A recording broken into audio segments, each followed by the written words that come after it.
1 থেকে 2 মিনিট নাড়ার পর এতে দিয়ে দেব পরিমাণ মতন জল।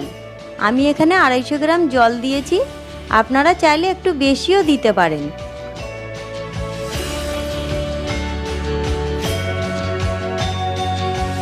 এরপর এতে দিয়ে দেব 1 চামচ চিনি।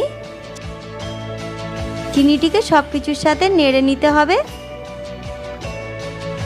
এবার এটিকে ঢাকা দিয়ে 5 মিনিটের জন্য মিডিয়াম ফ্লেমে ফুটিয়ে নেব।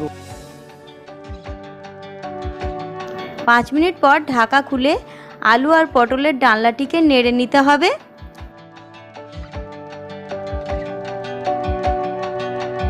দেখুন আলুগুলি কি সুন্দর সিদ্ধ হয়ে গিয়েছে। এবার এতে দিয়ে দেবো 1 চামচ ঘি।